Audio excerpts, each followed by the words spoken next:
the mafia's inception, its members favored wearing hats that at one time represented a symbol of social status. The following video will be examples of some of the mafia's hat-wearing members up to the present date.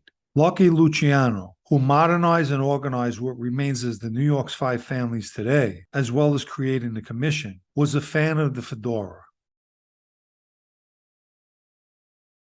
as was his friend Myelansky. In February 1946, Luciano was deported and arrived in Naples, Italy, trading in his fedora for a native cap. Guys like Joe Perfacci, Joe Bonanno, Tommy Lucchese, Vito Genovese, and a very young Carlo Gambino were all hat wearers. Genovese, as most of his photos indicate, preferred the fedora, but while lounging with his wife in the summertime, he switched to a summer cap. Just as his mentor Johnny Torrio, Al Capone favored the fedora as well. Al Capone wore fedoras as well as other hats. The fedora was mostly worn by criminals and was shunned by the working civilians, who for a while wore the Panama instead. But when Capone was one day filmed with a Panama hat, whether on purpose or not, he left the civilians with fewer options. Frank Costello was often photographed with hats, and his ever-present fedora received a bullet hole on May 2nd, 1957, after Chin Gigante shot him. And in this rare picture, while taking the sun, Costello's wearing some type of cap. Gigante's been photographed numerous times, wearing a cap to top off his ever-present bathrobe, although sometimes he alternated by wearing a wool cap, a habit picked up by his son Vincent, who's seen here emulating his father. Throughout his life, Carlo Gambino has been photographed in numerous hats, mostly fedoras with the brim up. And as the saying goes, like father, like son, his son Tommy mimicked his father's style here. In earlier photographs of Neil Della Croce, he's usually wearing a fedora. But while relaxing by the pool, he preferred a baseball hat. His former son-in-law, Ernie Grillo, enjoys baseball hats as well. In this surveillance photo in Palermo, Sicily, Ernie's wearing a baseball hat while acting as a liaison for the Gambino family. Albert Anastasia is another guy who was mostly photographed while wearing fedoras. However, it's highly unlikely he was wearing it October 25, 1957, when he was gunned down in the barbershop at the Park Sheraton Hotel. Joe Gallo was also a hat guy. And unlike Anastasia, according to reports, on April 7, 1972, when Gallo was killed at Umberto's Clam House, he was wearing his fedora. His brother Larry favored hats too. In this picture, he's with his hat-wearing friends, Ponchielliano and Louis Mariani. And in this picture, August 1961, Larry Gallo is photographed with his fedora after he was almost garroted in a Flatbush, Brooklyn bar. One of the guys who tried to kill him was his former friend, Carmine Persico. Fat Tony Salerno, the infamous Genovese front boss, always had a fedora perched on his head. In most pictures, he's either going to court or sitting outside his Harlem social club. One Christmas, Fat Tony took a picture, and in it, he's wearing a bathrobe and a Moroccan fez. Supposedly, he sent the picture to his friends for the holidays. And while federal prisons don't permit fedoras, Fat Tony chose to wear a baseball hat. There's numerous pictures of Sam Giancana wearing all kinds of hats. But I found this one to be funny.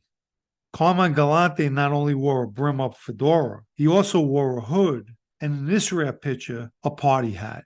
Another Carmine who's been wearing hats since a young age is John Gotti's former son-in-law, Carmine Bull Agnello, pictured here with some kind of crunched-up hat. In this rare picture of Frankie Locascio, he's wearing a baseball hat. And the apple don't fall far from the tree, as his son Torrey is also seen wearing a baseball hat, just like his father.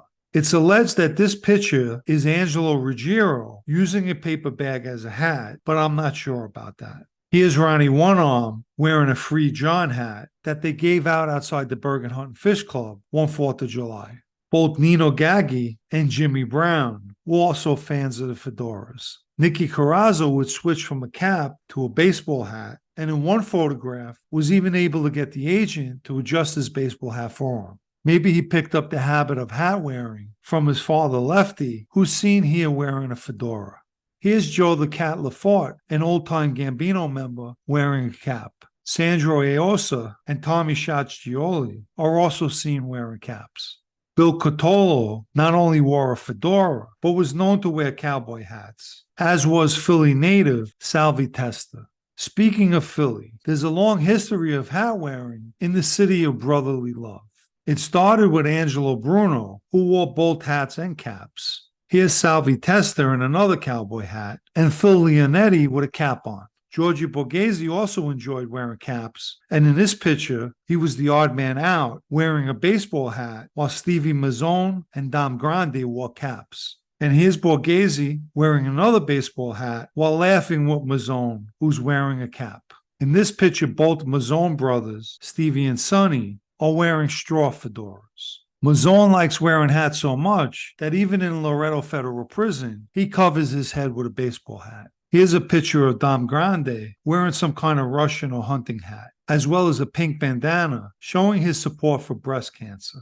And here's Faffy Inarella supporting the Philadelphia Eagles with the sun visor. In this picture, Joey Molino is wearing an Inspector Clouseau type of hat, but he's known to wear baseball hats and fedoras as well, like in this picture for the Mummers Parade. And in his earlier days, he even wore a jockey's hat. Here's Ralphie Scopo in a BMW hat, and wearing a fedora is the late Victor DeFalco. Sonny Francis is even representing Brooklyn by wearing his baseball hat, and a young Ronnie Gialenzo wearing his baseball hat backwards. In this picture, he's next to Michael Palmasio, who's hatless, but here he is wearing a baseball hat as well. I like to quickly mention the Super Thanks icon found underneath this video for anyone who would like to show support and appreciation for this podcast. And thank you.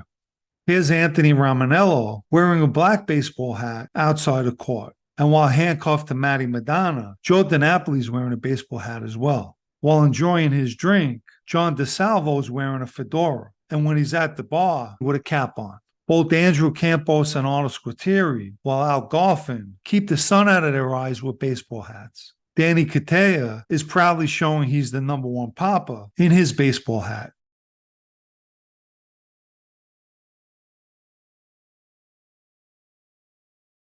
Much to the dismay of the Yankees and the Met fans, Vinny Asaro is seen here wearing a Boston Red Sox hat that matches his colorful feather boa. These recent surveillance photos caused legal trouble with federal probation for both Mikey Nose and Johnny Joe Spirito. It seems Mikey Nose is trying to disguise himself with glasses and a baseball hat, as he did on several occasions.